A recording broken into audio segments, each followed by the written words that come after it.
एक छोटी चींटी जो रोज एक दाना उठाकर अपने घोंसले की तरफ ले जाने की कोशिश करती थी। दाना भारी और रास्ता ऊंचा होने के कारण वो बार बार गिर जाती। हर बार गिरने पर दूसरी चींटियां उस पर जोर जोर से हंसती।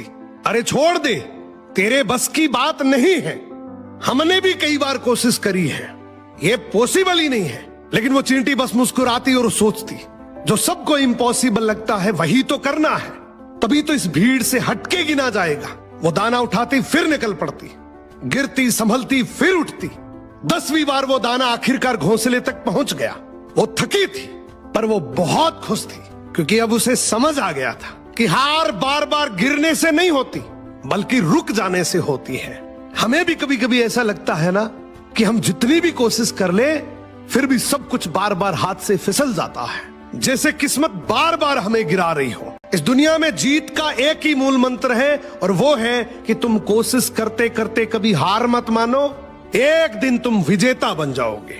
जो लोग तुम्हारे गिरने पे हंसते हैं वो वही है जिन्होंने जिंदगी में एक ही बार गिरने पे हार मान ली थी। अगर इस बात से सहमत हो तो कमेंट जरूर कर। हिरनी बिना किसी डर के 2 शेरों के साथ चल रही थी। ये देखकर एक संत हैरान रह गया। उसने पूछा, तुम्हें इन खतरनाक जानवरों से डर नहीं लगता? हिरनी ने मुस्कुराकर जवाब दिया, कुछ साल पहले एक शेरनी की मौत हो गई थी। उसके 2 छोटे छोटे बच्चे भूखे प्यासे इधर उधर भटक रहे थे। मुझे उन पर दया आई और मैंने उन्हें अपने बच्चों की तरह दूध पिलाया। अब वो दोनों बड़े हो गए और पूरे जंगल में ये ऐलान हो चुका है कि कोई भी हमारी माँ को बुरी नजर से ना देखे। ये बात पास के पेड़ पर बैठा एक तोता सुन रहा था। उसने सोचा, काश मैं भी कुछ ऐसा करता जिससे लोग मेरी भी इज्जत करते। तभी उसकी नजर जमीन पर पड़े घायल सांप पर पड़ी। तोता तुरंत नीचे उतरा और सांप के पेट से कांटा निकाला और उसकी मदद करने लगा। लेकिन जैसे ही सांप थोड़ा ठीक हुआ, उसने पलटकर तोते को जोर से डंक मारा। संत ने घायल तोते को देखा और पूछा, तुमने अपने साथ ये क्या कर लिया? तोता बोला, मैं हिरनी की अच्छाई से प्रेरित होकर सांप की मदद करने गया था, लेकिन उसने पलटकर मुझे ही डंक मार दिया। ऐसा क्यों? तो संत ने एक बहुत सुंदर जवाब दिया कि अगर मदद करनी हो तो शेर के बच्चों की करो, विषैले प्रवृत्ति के लोगों की करोगे तो यही परिणाम होगा। मदद उनकी करो जो तुम्हारी मदद की कदर करे। एक बार जंगल में बहुत तेज बाढ़ आई। तब डूबता हुआ बिच्छू मेंढक से बोला, प्लीज मुझे बचा लो, अपनी पीठ पर बिठाकर नदी पार करा दो। मेंढक बोला, भाई तू बिच्छू है, तू मेरी पीठ पर बैठा तो मुझे ही डंक मारेगा, मुझे तेरे पे भरोसा नहीं है। बिच्छू आंखों में आंसू लेकर बोला, भाई भरोसा तो कर, भला मैं तुझे क्यों डंक मारूंगा? तू तो मेरी जान बचा रहा है, और अगर मैं तेरे को डंक मारूंगा तो मैं भी तो डूब जाऊंगा। मेंढक को दया आ गई और लगा कि बात तो सही है, अगर ये डंक मारेगा तो ये भी तो डूब जाएगा। उसने भरोसा करके बिच्छू को पीठ पर बिठा लिया। जैसे ही वो दोनों नदी के बीचों बीच पहुंचे, बिच्छू ने मेंढक को जोर से डंक मारा। मरते हुए मेंढक ने बिच्छू से पूछा, भाई तूने ऐसा क्यों किया? मैंने तो तेरे पे भरोसा किया था, और अब तू भी तो मेरे साथ डूब जाएगा। बिच्छू बोला, भाई क्या करूं, आदत से लाचार हूं, यही तो मेरा नेचर है। मोरल ऑफ द स्टोरी, आजकल की भागदौड़ भरी दुनिया में कुछ लोग ऐसे भी मिलेंगे जो आपके सामने तो आपको पूरा भरोसा दिलाएंगे कि मैं तेरे साथ धोखा नहीं करूंगा, लेकिन धोखा उनकी फितरत में ही है तो वो धोखा ही करेंगे। तो ऐसे लोगों से हमेशा सतर्क रहें। एक बार एक गधे और टाइगर के बीच बहस हुई। गधा कहता है घास नीली होती है, टाइगर बोलता नहीं, घास हरी होती है। दोनों बहस करते करते जंगल के राजा शेर के पास गए। गधा शेर से बोलता है कि देखो ये मेरे साथ बहस कर रहा है, मैं इसे बोल रहा हूं घास नीली होती है, लेकिन ये मान ही नहीं रहा, अब आप ही बताओ। शेर कहता है गधा बिल्कुल ठीक कह रहा है, घास नीली होती है। गधा बहुत खुश हो जाता है, वो खुशी से चिल्लाते हुए जाता है। कुछ समय बाद गधा वापस शेर के पास आता है और कहता है कि राजा जी, केस तो मैं जीत गया, टाइगर ने मेरे साथ बहस करके मेरा बहुत टाइम खराब किया है, आप टाइगर को पनिशमेंट दो। शेर कहता है, हाँ तुमने बिल्कुल ठीक कहा, इस टाइगर को तो पनिशमेंट मिलनी चाहिए। वो टाइगर को कहता है, टाइगर अगले 3 दिन तक तुम मौन रहेगा, ये तेरी सजा है। ये देखकर गधा खुशी से पागल हो गया, वो चिल्लाते हुए वहां से चला गया। उसके जाने के बाद टाइगर शेर से कहता है, तू कैसा राजा है और ये कैसा न्याय है तेरा? मैं जानता हूं घास हरी होती है, तू भी जानता है घास हरी होती है, ये दुनिया जानती है घास हरी होती है, फिर तूने कैसे कह दिया कि घास नीली होती है? शेर कहते देख ध्यान से सुन, तू जानता है घास हरी होती है, मैं भी जानता हूं घास हरी होती है, ये पूरी दुनिया जानती है घास हरी होती है, तो फिर तू गधे के साथ बहस क्यों कर रहा था? तुझे बस इसी बात की पनिशमेंट मिल रही है कि तू गधे से बहस कर रहा था। जो गधे से बहस करता है वो सबसे बड़ा गधा होता है। इस कहानी का मतलब है कि इस दुनिया में बहुत जिद्दी लोग हैं। अगर तुम भी उनके साथ जिद करोगे, बहस करोगे, तो तुम भी उसी कैटेगरी।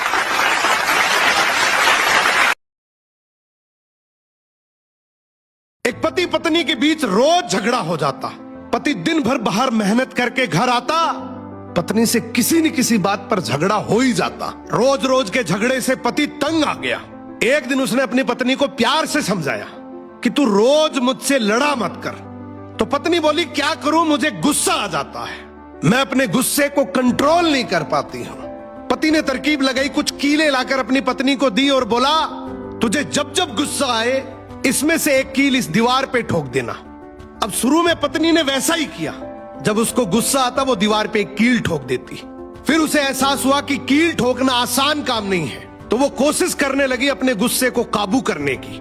धीरे धीरे कोशिश करते करते उसने अपने गुस्से पर काबू करना सीख लिया। अब रोज का झगड़ा होना भी बंद हो गया। फिर एक दिन पति ने कहा कि अब जब भी लगे कि गुस्सा शांत हो गया है तो दीवार में से एक एक करके कील निकाल देना। पत्नी ने फिर वैसा ही किया। जब उसे लगता कि उसका गुस्सा शांत हो गया है, वो अपने गुस्से को कंट्रोल कर पा रही है, तो वो दीवार में से एक कील को हटा देती। अब समय के साथ दीवार से कीलें तो सारी हट गई, लेकिन उन कीलों से दीवार पर हमेशा के लिए बहुत गहरे निशान पड़ गए। अब उस पति ने अपनी पत्नी को जो समझाया वो हमारी जिंदगी में बहुत काम आएगा। पति ने कहा कि बिल्कुल ऐसे ही गुस्से में जब हम किसी के दिल को चोट पहुंचाते हैं, अपने शब्दों से, अपने लहजे से, अपनी प्रतिक्रिया से, चीखते हैं, चिल्लाते हैं, अपशब्द बोलते हैं, कड़वे शब्द बोलते हैं, तो उनके दिल पर भी इतने गहरे निशान पड़ जाते हैं। उसके बाद हम कितनी भी बार माफी मांग ले, वो निशान नहीं मिटते। गुस्सा आना नैसर्गिक है, नेचुरल है, ये पार्ट ऑफ लाइफ है, लेकिन इस गुस्से को कंट्रोल करना, इसको काबू करना, ये एक आर्ट ऑफ लाइफ है, ये एक कला है।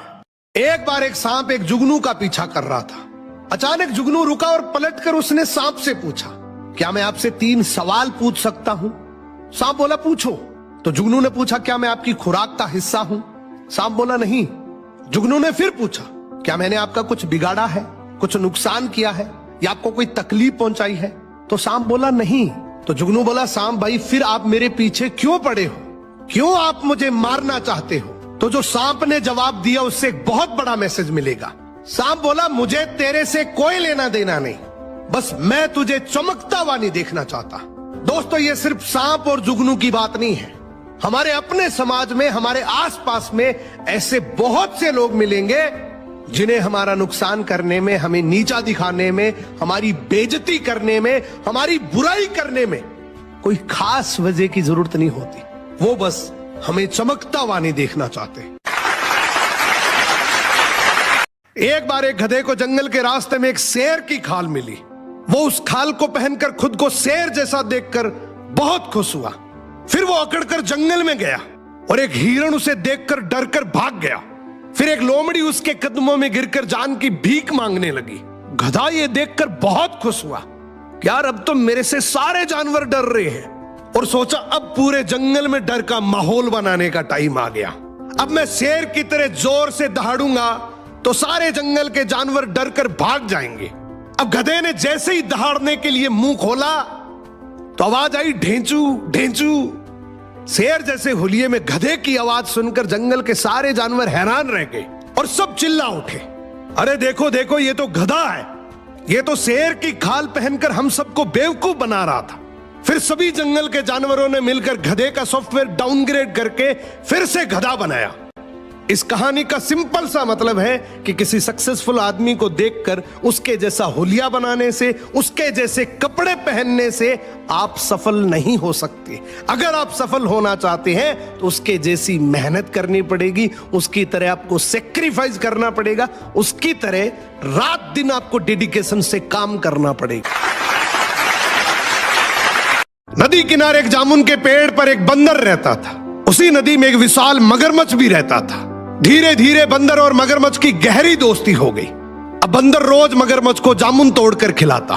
एक दिन मगरमच्छ जामुन लेकर अपनी पत्नी के पास गया और बोला, ये मेरे दोस्त ने दिए हैं, देखो कितने मीठे हैं। बंदर मेरा बहुत अच्छा दोस्त बन गया, वो मुझे रोज ऐसे ही जामुन खिलाता है।